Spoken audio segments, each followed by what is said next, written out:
ഇന്നലെ Hema committee report പുറത്തു വന്നതിന് പിന്നാലെ ചെറുതായി പലരും ഒന്ന് പേടിച്ചിട്ടുണ്ട്. പക്ഷേ പേരുവിവരങ്ങൾ പൂർണ്ണമായും പുറത്ത് വരാത്തതുകൊണ്ട് ആശ്വാസം കൊള്ളുകയാണ് മലയാള സിനിമാ ലോകത്തെ പ്രമുഖരായ പലരും. എന്തുകൊണ്ടാണ് ഈ റിപ്പോർട്ട് ഇത്രയും നാൾ വെളിച്ചം കാണാതെ ഇരുന്നത് എന്നതിനുള്ള ഉത്തരവും ആ റിപ്പോർട്ടിൽ തന്നെയുണ്ട്. അതിലെ പറയുന്ന കാര്യങ്ങൾ അത്രയ്ക്കും സങ്കീർണമാണ്. സ്ത്രീകളുടെ വെളിപ്പെടുത്തലുകളെല്ലാം കമ്മിറ്റിയെ ഞെട്ടിച്ചു എന്നാണ് ആ റിപ്പോർട്ടിൽ പറയുന്നത്. എന്നാൽ ഈ റിപ്പോർട്ട് പഠിച്ച ശേഷം പ്രതികരിക്കാമെന്നാണ് അമ്മ ജനറൽ സെക്രട്ടറി നടൻ സിദ്ദിഖ് പറഞ്ഞിരിക്കുന്നത്. മലയാള സിനിമാ ലോകത്തെ എല്ലാ പ്രമുഖ വ്യക്തികളും അടങ്ങുന്ന സംഘടനയാണ് അമ്മ എന്ന ഗ്ലാമർ സംഘടന.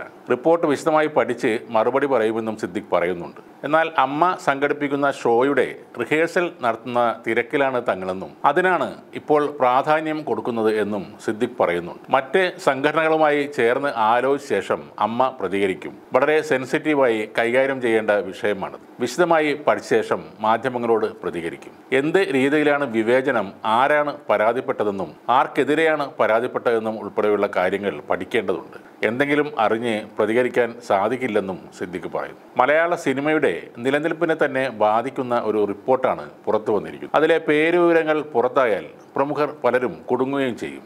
ഈ അതിക്രമങ്ങൾ നടത്തിയവർ എന്തായാലും ഈ സംഘടനയിലും മലയാള സിനിമാ ലോകത്തും തന്നെ ഉള്ളവരാണ്. ആ കാര്യത്തിൽ സിദ്ദിഖിനും യാതൊരു സംശയവും ഉണ്ടാവില്ല. നിങ്ങൾ പറയുന്ന ഈ നടത്താൻ പോകുന്ന താരങ്ങളുടെ അമ്മ ഷോ എന്നത് സിനിമാ പ്രേമികളുടെ പണം ലക്ഷ്യം വെച്ചുള്ളത് തന്നെയാണ്. അല്ലാതെ നിങ്ങളുടെ കഴിവുകൾ കാണിക്കാനുള്ള ഒരു വേദിയായി ഇത്തരം ഷോകൾ ആരും കാണാറില്ല. കൂടെ പ്രവർത്തിക്കുന്ന സ്ത്രീകളും പെൺകുട്ടികളും നേരിട്ട പീഡനത്തിൻ്റെ കഥകൾ പുറത്തു വരുന്ന അവസരത്തിലും അവർക്കൊപ്പം നിൽക്കാനോ ഐക്യദാർഢ്യം പ്രഖ്യാപിക്കാനോ അല്ല ഇവർക്ക് തിടുക്കം. അവരുടെ പ്രധാന വിഷയം അമ്മ ഷോ നടത്തലാണ്. വളരെ ഞെട്ടിക്കുന്ന കാര്യങ്ങളാണ് ഇത്രയും കാലം വെളിച്ചം കാണാതിരുന്ന ഹേമ കമ്മിറ്റി റിപ്പോർട്ട് പുറത്തു വന്നപ്പോൾ എല്ലാവരും അറിയുന്നത്. സ്ത്രീകളുടെ വെളിപ്പെടുത്തലുകൾ പലതും കേട്ട് കമ്മിറ്റി ഞെട്ടിപ്പോയി എന്നും മലയാള സിനിമയിൽ കാസ്റ്റിംഗ് കൗച്ച് നടക്കുന്നുണ്ടെന്നും ആ റിപ്പോർട്ടിൽ പറയുന്നു. ഹേമ കമ്മിറ്റി റിപ്പോർട്ട് തുടങ്ങുന്നത് തന്നെ ഇങ്ങനെയാണ്: തിളക്കമുള്ള നക്ഷത്രങ്ങളും സുന്ദര ചന്ദ്രനുമുള്ള ദുരൂഹതകളുടെ ആകാശം വാസ്തവത്തിൽ അങ്ങനെയല്ലെന്ന് പഠനങ്ങളിൽ തെളിഞ്ഞിട്ടുണ്ട്. നക്ഷത്രങ്ങൾക്ക് തിളക്കമോ ചന്ദ്രന് അത്രയേറെ സൗന്ദര്യമോ ഇല്ല.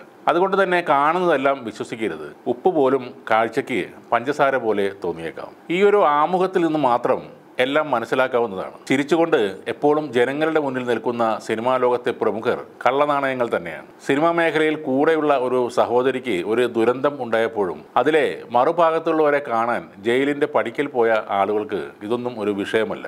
അവർക്ക് ഏറ്റവും പ്രധാനം അമ്മ നടത്തുന്ന ആ ഷോയാണ്.